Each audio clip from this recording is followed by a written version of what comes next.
The reproach of Christ, greater riches. So what does that prove?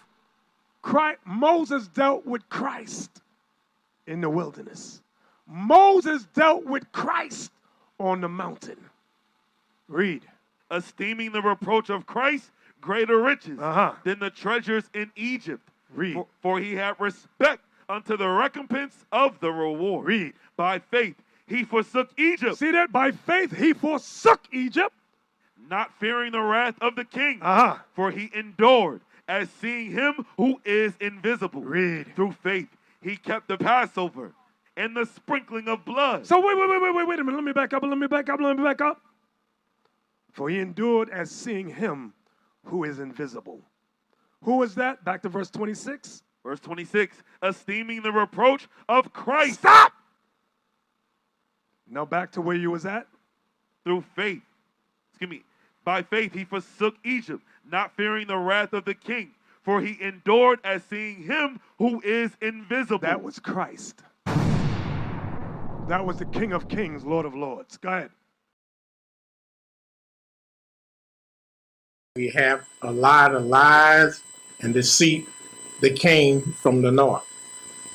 Christianity was not a spirituality that was set up by the Most High. That's right. Christianity, it was something set up by enemies. Christianity teaches us to go against the Most High. Everything in the New Testament is a total contradiction against the words of the Most High. Everything.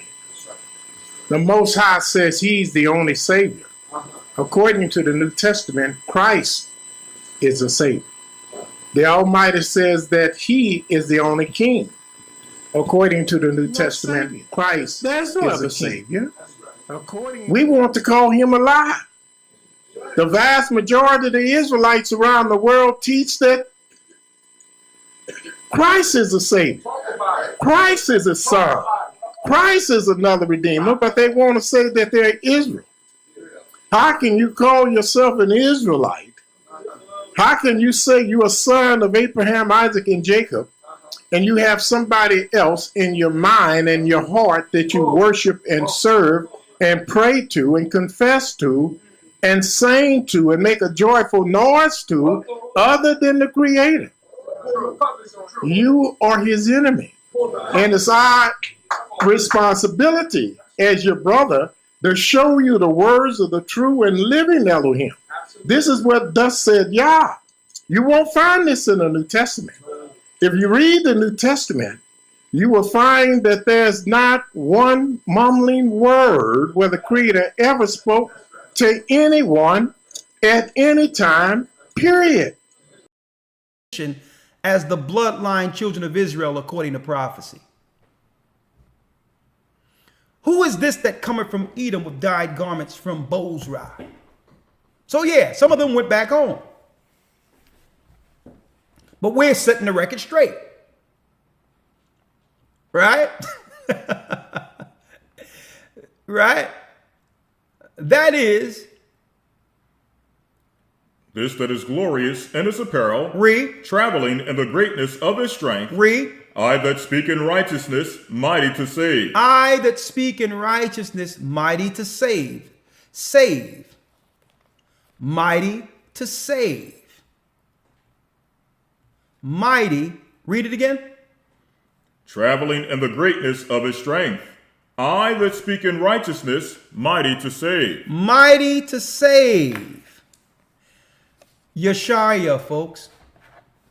Yeshua. Yah. There you go. Our Christ. Yeshua.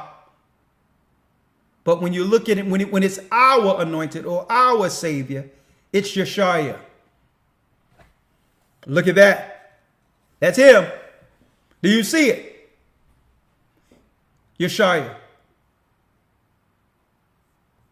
Mighty to save, who's coming to see what's going on amongst the elite who have conspired against us.